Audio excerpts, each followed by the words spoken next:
aziz aboneçilerimiz. Yine sizlere hoş ay natural katırkı doykelerimizni en orijinallarına geldim.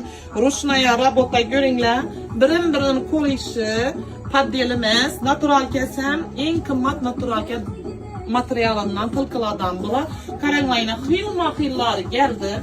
Teylerinde yine paçka 500 tane geldi. Şöyle sızganlı koyduğuna tılkıyor. Fasolları her xili bulan üstlerine eldimiz Rozay Ramazan. Ağza çarladan, yıkman küpkerlerde gezle. İzimden heyyit, gelirlere heyyitlik parasına 8. Mart, Navruz, Sümelek, işkopmını giyadığın günlerdim köpeğe deyin geldimiz bakar.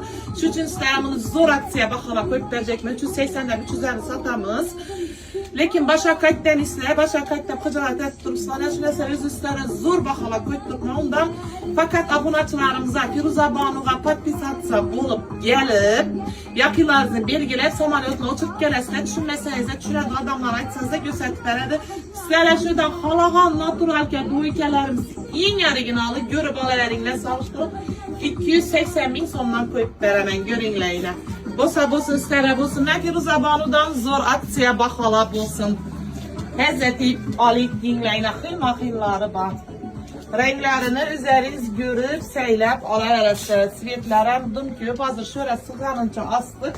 Sığmanını pesten görüp seylep alararasılar.